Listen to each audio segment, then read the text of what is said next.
Friday morning. It's 11:39 and this is To The Point with me, Tom Harwood, and Mercy Muroki here on GB News. We're live on your TV and your radio this morning.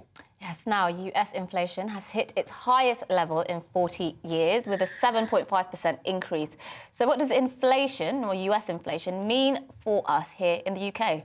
Yes, well, to talk through not only US inflation, but also those GDP figures that came out this morning, we've got in the studio our very own Liam Halligan, the economics and business editor of GB News. Welcome to the programme, Liam. Good to see you guys. Now, nice to see you in a tie, Tom.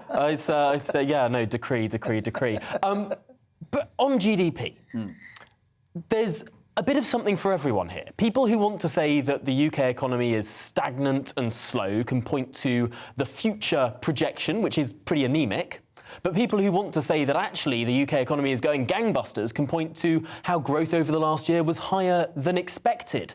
Who should we listen to? It is a mixed bag. You know, you pay your money, you take your choice, quite literally. GDP, of course, is gross domestic product. It's the way we measure the size of our economy. It's the sum of all transactions across the economy. GDP grew in 2021 by 7.5%. By 7.5%. That's the biggest growth since 1940. So big historic figures, the fastest growth in the G7. But that's because in 2020, during lockdown, we fell off an economic cliff, effectively. In December, though, you talked earlier about you were talking to Michael Kill about the hospitality industry getting hammered in December because those Omicron restrictions came in. The economy actually shrank in December. It didn't stop that big growth number in 2021 as a whole, but it shrank in December, so there was kind of a sting in the tail. And we're still now only just about bigger in terms of the economy than we were back in February 2020 when lockdown first happened, when we all heard about COVID for the first time. So despite that enormous growth that we've seen the last year, it's just got us back up to where we were before. Just about. And talk to us about inflation, because obviously we know we're facing a cost of living crisis this year, aren't we? Lots of people are going to feel much poorer, certainly, than they would have done previously. I mean, what is this year looking like in terms of inflation, and what does it mean for people's pockets? Well, my show, On the Money, which is at 1 p.m, it's basically become a kind of cost of living show. We're absolutely focused on higher fuel bills, the tax rises coming in April. There's kind of a cost of living double whammy coming down the track. And it's all in the context of higher inflation, price rises across the board, Mercy. We know UK inflation is already at 5.4%. That's much, much higher than the Bank of England's 2% target. If you measure it by the old measure, the retail price index, RPI, it's 7.4%, and there is more to come. And we can say there's more to come because of this US number that you referred to earlier. UK inflation is at a 30-year high. US inflation, we learnt last night, has gone to a 40-year high at 7.5%. And what's happened since then is those money markets have moved, people investing and betting money, our pension funds, our insurance schemes, the stocks and shares, the bond markets. They are now pricing in, I'm afraid, UK interest rates, they're currently at 0.5%, of around 2%, so 4 times more by the middle of next year. Now, that's still quite low by historic standards, but Mercy, a lot of young people, they've never heard of interest rates above sort of 1%. So if we go to 2%, the 2 to 3 million households with those variable rate mortgages will end up paying a lot more. On the other hand, a lot of GB News viewers are older, they might have some savings. Finally, you'll get a bit of a return on your savings, but it still won't be enough to offset inflation. So tough economic times ahead, despite, as Tom says, these very impressive headline growth numbers. So let's talk about inflation as a phenomenon. What is pushing this inflation? There's two different types, right? Like cost push and demand pull. It seems that in terms of energy, cost push is really pushing up prices there. But in some other areas, demand pull, many more people, a lot of loose monetary policy over the last 2 years, free cash printing from government. Has that affected inflation? Well, get my A-level economic notes out here. It's worth going into, though, because people really need to get their heads around this. I think this is the biggest story in Britain at the moment, the cost of living crisis. I know we all talk about Downing Street birthday parties and cakes and all the rest of it. But for me, for most people I talk to, most people who email me, members of the public I meet, come up to me on the street, it's cost of living, cost of living, cost of living.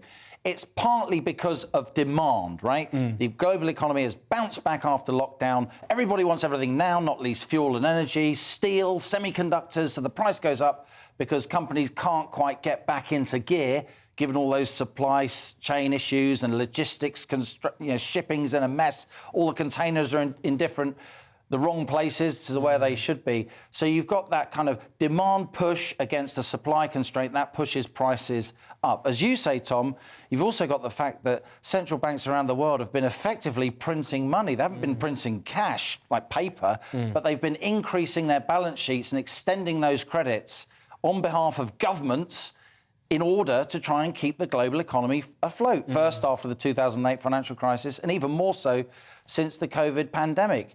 So there is a lot of inflation coming down the track. And I'm afraid with inflation now 5, 6, 7%, take your pick on the measure, if you're not getting a 5, 6 or 7% pay rise, you're losing out.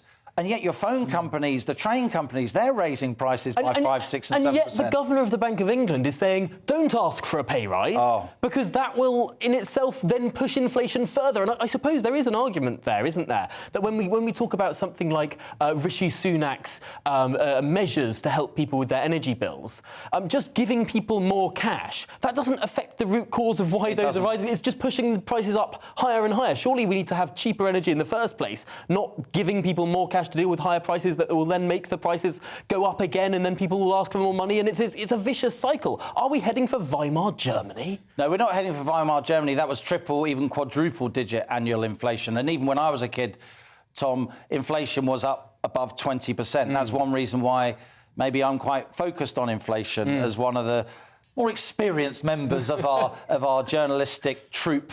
I think what Andrew Bailey said, the Governor of the Bank of England, is nothing that I haven't written or said on my show. I think he was tone deaf. This is a guy on £500,000 a year, paid for by taxpayers, and he's asking people not to try and get a pay rise for themselves and their family if we can. This is a man who I think has dented the credibility of the Bank of England. He's been saying for months and months and months, when people like me have been warning about inflation, it's transitory, don't worry about it. Completely wrong, 100% wrong. Admit you're wrong, move on, try and rebuild your credibility. It strikes me that as inflation goes up, and I think it will peak at 7, 8% on the official measures, much higher on the measures people actually experience in the summer, it really is going to convulse politics. As Bill Clinton's advisors told us in the 90s, maybe some of your earliest memories, Tom, as a political nerd. It's the economy stupid. Every so often, the economy trumps all politics, all culture wars, all nonsense about Downing Street parties, and everyone focuses on the pound in your pocket, the money in your purse and handbag. That is what is about to happen, in my view, in British politics, and that's why we're so focused on this issue. On the Money, 1 p.m.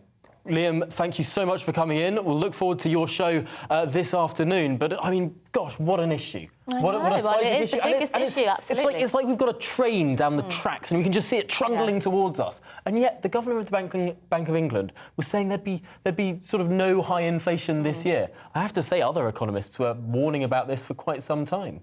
Well, let us know what you think. How are you feeling about the level of inflation and just generally the cost of living crisis that we are facing? GB Views at gbnews.uk. But now